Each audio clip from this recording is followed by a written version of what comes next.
여러분 안녕하십니까? 6월 8일 금요일의 뉴지스탁 마감 시황 뉴스입니다. 금요일 장세는 역시 좋질 않나요? IMF의 아르헨티나 구제금융 합의 뉴스에 이어서 브라질 금융시장이 급격한 등락을 보여서 신흥국 금융위기설이 다시 나오고 있습니다. 이런 상황에서 미국의 금리 인상 우려감 때문에 아르헨티나, 터키, 인도네시아 이런 신흥시장 쪽에서 자금 이탈이 가속화되고 있습니다. 오늘 우리 주식시장도 이런 영향을 좀 많이 받았습니다. 코스피, 코스닥 양시장이 모두 하락 마감했죠. 어제 국제철도협력기구 정회원 가입으로 철도 관련주가 오늘 상승할 것으로 예상을 했었는데 그렇지 못했습니다. 이 철도 관련주 중장기로 봐야 할 종목이기도 하니까 오늘 하락했다고 너무 걱정 안 하셔도 좋을 것 같습니다.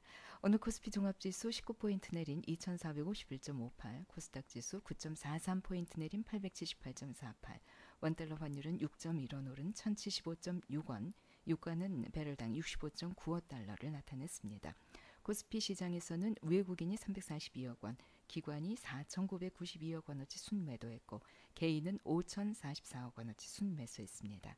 코스닥 시장에서는 외국인이 720억 원, 기관이 609억 원어치 순매도했고 개인은 1,417억 원어치 순매수했습니다.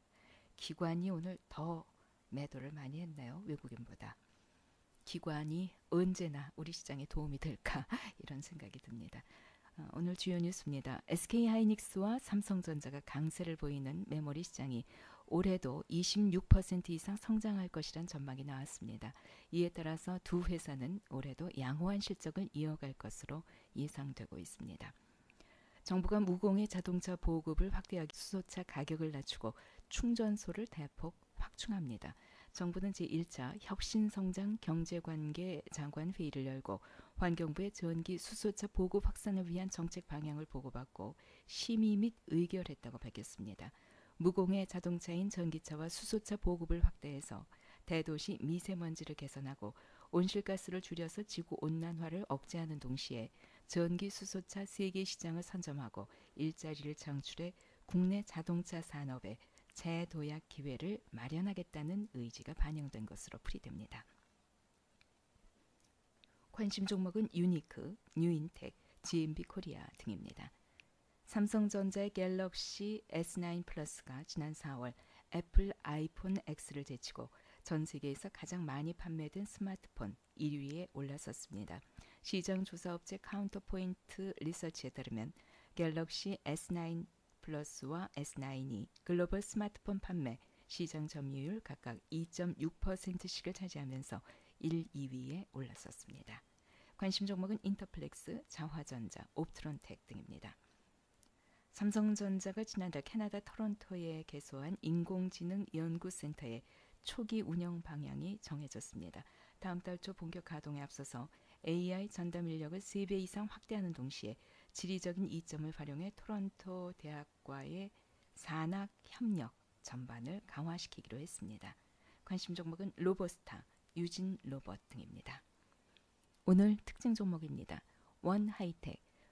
북한의 삼지연 공항을 개발한다는 소식을 국토교통부에서 오늘 부정했음에도 불구하고 관련주인 원하이텍 강세를 보였습니다. 11.79% 상승 마감했습니다.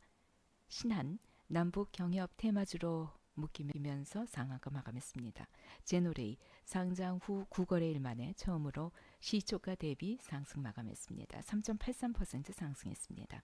LGU 플러스 차세대 5G 구축을 위한 주파수 경매 할당 신청에서 적격 판정을 받았습니다. 이 소식에 6.43% 상승 마감했습니다. 시장의 전망입니다.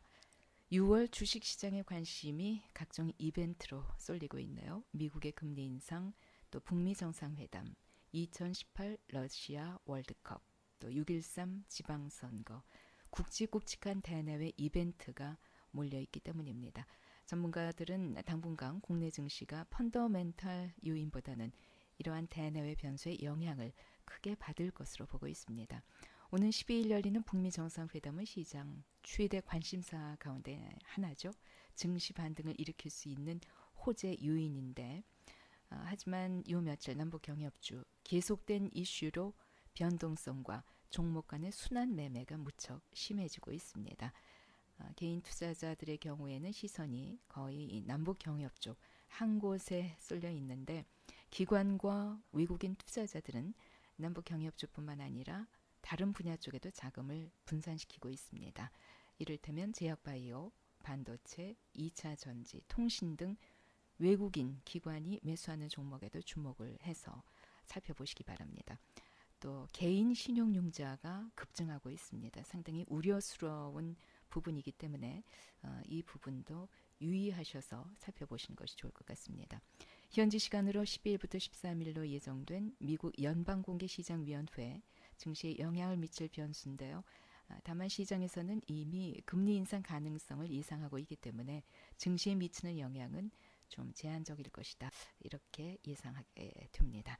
당분간 증시 변동성을 유발할 만한 이슈가 많이 예정돼 있는 만큼 이럴 때마다 투매보다는 보유하시는 것이 더 나을 것 같고요. 막연한 관망보다는 옥석 가리기 저점 매수하시는 것이 좋을 것 같습니다.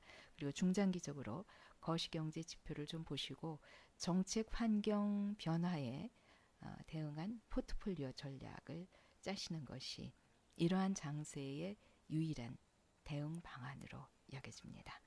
주말 즐겁게 보내시고요. 다음 주 월요일에 다시 만나 뵙겠습니다. 6월 8일 금요일에 뉴스스탁 마감 쇼 뉴스였습니다.